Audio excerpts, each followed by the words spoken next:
Mais ce que moi je veux dire, parfait ici, c'est qu'ici, il faut noter que le vice n'a pas de sexe. En termes de libido, si l'homme est à 1, la femme est à 5. Ah bon? On a tendance à penser que c'est très faux. La femme aime le sexe plus que l'homme. Les femmes font l'amour plus que les hommes. Ah bon? Elles sont juste plus vicieuses que nous. Pour qu'un homme satisfasse. Moi, je pense que c'est nous qui passons le temps à demander aux femmes que non, j'ai besoin de ceci, j'ai besoin de cela. Les femmes ont ce qu'on appelle en psychologie de l'intelligence émotionnelle. Elles vous manipulent, elles vous font comprendre que c'est vous qui voulez alors que ce sont elles qui veulent. Elles vous font comprendre qu'elles sont victimes alors qu'elles sont coupables. Elles vous font des chantages subtils et des menaces subtiles pour vous forcer à adhérer à ce qu'elles veulent par les caprices et par les bouderies. Donc vous voyez, il y a les caprices, c'est un niveau extrême de violence. Nous allons lire les messages. Ici, oui, encourager les jeunes hommes victimes de violences sexuelles, de traumatisme sexuel, à parler, à dénoncer. Et ainsi on pourra peut-être les aider. Parlons même de viol et autres. Voilà, quand une vieille rombière, voilà, s'attaque à un genou, à un puceau de 16 ans, elle le traumatise. Ce n'est pas parce que chez nous en Afrique, on ne dit pas ça. Donc je dis, il y a beaucoup de violences faites aux hommes. Oui. Notre conditionnement sociétal fait que les hommes disent toujours que l'homme, beaucoup d'hommes, quand vous rencontrez les hommes sur nos rues, dans nos rues, vous voyez bien qu'ils sont traumatisés par leurs épouses. Vous voyez des gens qui parlent seuls. Vous pensez pas qu'ils ne parlent pas que des affaires économiques, de billard? Non. Beaucoup parlent de ce que leurs femmes leur font. C'est pas faux, c'est pas oui. faux. Donc tu vois un type là, il monte, il descend, il ne reconnaît pas la route, il traverse, il ne regarde pas le côté d'où viennent les voitures. C'est les femmes qui traumatisent les hommes. Beaucoup d'hommes sont sous la dictée des femmes à la maison. Il y en a même qui sont des hommes battus. Oui. Il ne faut pas avoir peur de le dire. Mais honte de parler. Voilà. Une femme te dit, tu ne fais pas l'amour, je te tape. Ah bon? Oui. Bernardo Basson pour la dénonciation de ce vendredi. Parfait, ici, aujourd'hui, on dénonce les cas de viol restés silencieux, mais des viols particuliers. Vous savez, j'ai un ami à moi, un frère à moi, qui a été victime d'une tentative de viol par une grande sœur à lui. Il avait 16 ans et elle avait plus de 10 ans. Elle avait 10 ans de plus que lui environ. Je ne comprends pas. Il a failli être violé par sa sœur. Non, par une aînée à lui. Une fille. Oui, une femme. Donc une femme a failli violer un homme. Oui, il avait environ 16 ans. Oui. Et elle avait plus de 10 ans de plus que lui. Donc la fille avait près de 30 ans. Voilà. Vous voyez, et il a gardé cela pour lui, au point où, jusqu'aujourd'hui, des fois je le taquine en disant que mais toi tu as la trentaine, bon je cache son âge parce que c'est un ami, tu as la trentaine, mais tu ne veux pas te marier même, pourquoi? Moi je veux les neveux, je le taquine. Il me dit, ah moi je suis trop sélectif, hein, moi je suis ci, moi je suis ça. Donc c'est hier que j'ai appris qu'il a failli se faire violer à 16 ans. Il a gardé ça pour lui et ça lui crée un traumatisme à tel point qu'aujourd'hui, se mettre en relation pour lui est très compliqué. Donc beaucoup de jeunes garçons passent par des situations comme celle-là, n'en parlent pas, lesquelles créent des conséquences graves dans leur vie de couple plus tard.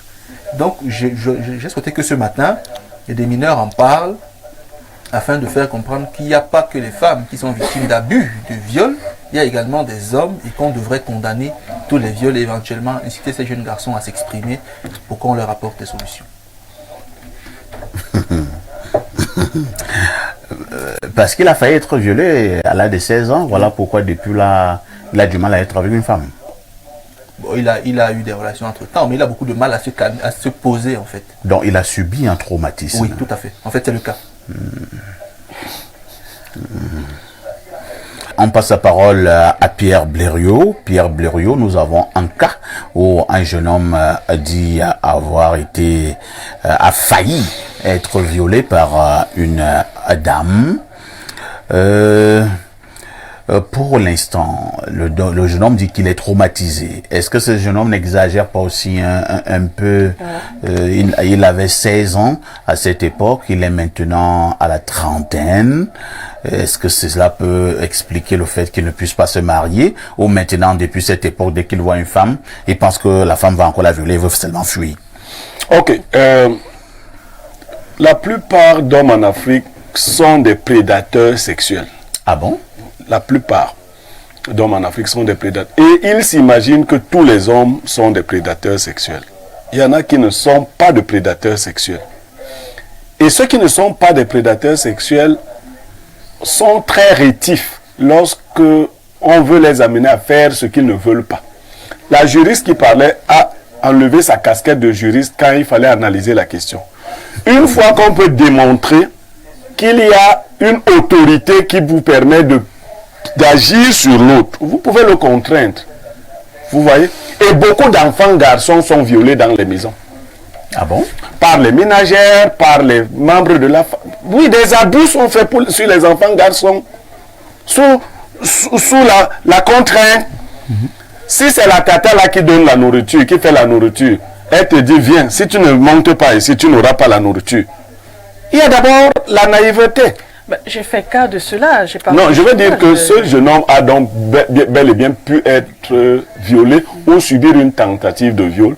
Et à partir de sa conception de la femme, il y a une sorte de dégoût qui s'est installé. Il avait quel âge à cette époque? 16 ans. 16 ans. Bon, ne regardons pas les enfants totalement gâtés, hein, parce qu'il y en a qui sont totalement gâtés à 16 ans. Oui. Mais un enfant bien éduqué, à 16 ans, un jeune garçon, il ne s'intéresse pas forcément qu'est-ce qu'il fait avec une femme de près de 30 ans quand il a 16 ans.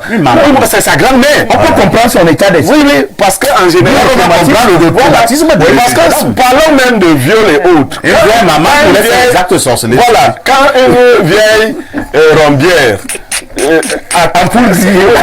s'attaque à un genou, à un puceau de 16 ans, elle le traumatise.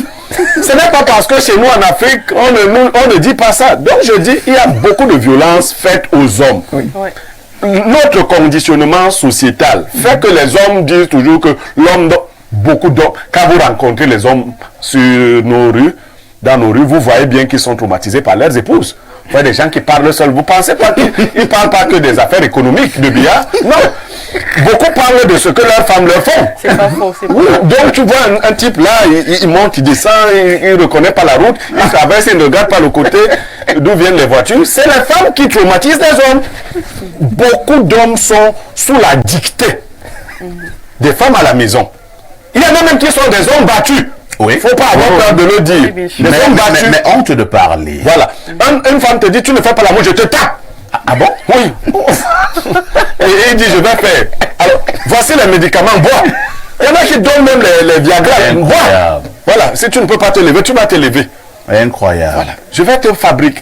Et je ne veux pas parler des aspects mystiques où on peut te faire des choses. Donc, ce jeune homme, évidemment, mérite un suivi psychologique. Et j'ai attiré notre attention sur le fait que les petits garçons, la plupart d'entre nous avons connu les femmes dans des conditions que vous n'imaginez pas. Les vieilles rombières qui étaient souvent à la maison, lorsqu'elles n'avaient pas où aller, elles pouvaient ramasser un jeune garçon à la maison et te dire, monte ici. J'espère que tu ne parles pas de toi. Non, bon, j'étais un enfant. Et ça, c'est un détail vraiment important. Quand la dame faisait l'analyse, voilà. Il fallait revenir sur elle parce que quand j'écoute son analyse, ça donne l'impression qu'elle tient beaucoup plus compte de l'âge qu'a le gars en ce moment. Oui. Les faits se déroulent, le gars a 16 ans. Et c'est là où le traumatisme s'installe. Et un dernier aspect que je vais évoquer sur le viol. Le viol procède quelquefois aussi de la malice lorsque c'est un proche parent. Même lorsque c'est une jeune fille qu'on viole. Le papa peut lui raconter, ou l'oncle lui dit que non, viens, je vais te montrer quelque chose. Hein. Vous voyez la malice. Ouais. C'est ainsi qu'on peut expliquer à un jeune garçon des choses bizarres. Viens, il y a un truc sur toi là, je vais toucher ça, tu vas voir, ainsi de suite. Donc il y a des malicieuses. Et celui qui a précédé a dit, les femmes n'ont pas été habituées chez nous déjà à faire des demandes. Mais quand elles font des demandes, elles ne sont pas habituées à essuyer des refus. Tout à fait. Dans la psychologie africaine, oui. La femme n'est pas habituée à essuyer un refus d'un homme qui lui dit non. Vraiment, moi, je ne peux pas aller avec toi. Moi, je ne ressens rien pour faire des avances. On a de ressentir du point de vue moral. Si la femme d'un ami vous fait la cour, la femme d'un frère, parce que l'autre jour, nous parlions des hommes qui... Mais il arrive que ce soit la femme d'un frère, d'un ami qui vous fasse la cour. Si vous lui brandissez l'aspect moral, non, je ne peux pas aller avec la femme. Elle est capable de créer une situation entre votre ami et vous. Elle va même créer. Voilà, dire à votre ami que non. Mieux tu vas avec elle. Non, non, c'est pas. Ah, ok, d'accord. Dans cette. Daouda disait, que faut-il faire? Que faut-il dire? Parce que, effectivement, la situation est souvent. Beaucoup d'hommes sont naïfs. On tombe dans un dilemme. Vous êtes dans un dilemme. La femme de votre ami vous fait la cour. Vous pensez le dire à votre ami. Vous avez peur de détruire un foyer. Mais votre ami aussi sera informé par sa femme que c'est vous qui faites la cour à sa femme. Est-ce qu'il aura la retenue nécessaire pour essayer de comprendre? Pour nous tous, le conseil que je donne. Quand des questions aussi profondes se présentent à nous, prenons du recul. Le temps peut nous permettre de comprendre d'où vient la faute. Mon frère dit que tu lui fais la cour. Ma femme dit que c'est mon frère qui lui fait la cour. L'ami. Prenons le temps. Vous pouvez découvrir, en fouillant même dans la vie de l'un et de l'autre. Vous avez un fidèle ami qui n'a jamais rien fait de mal parce que vous aimez trop votre femme. Beaucoup de chauffeurs me drague comme ça chez Aïssi me drague. Alors que ta femme a commencé depuis à faire des clins d'œil à Aïssi s'est dit que, ouais, que mon frère, si je connais son produit, qu'est-ce que ça va faire? Les chauffeurs vont vous dire des choses. Les chauffeurs des particuliers, là. Bien évidemment. Des grands, là. Des grands. Donc, il y a cette violence. Et voilà, cet exemple qu'il prend. Lorsque la femme d'un grand fait la cour au chauffeur, vous pensez que le chauffeur est vraiment libre d'accepter ou de ne pas accepter? Il voit l'enjeu de son poste. Il a trouvé un bon poste, le patron paye bien et tout. Et le patron est toujours là en train de lui dire, va accompagner madame, même dans la nuit. Le chauffeur a même peur d'accompagner madame. Le patron, lui, ne comprend pas. Tu refuses d'aller... Il y a des patrons, ils dorment, la femme veut aller à une fête. Va accompagner ta mère. Mais la femme ne sait pas que tu es sa mère. Elle veut que tu sois la mère où tu es sorti. Oh. Merci Pierre Blériot.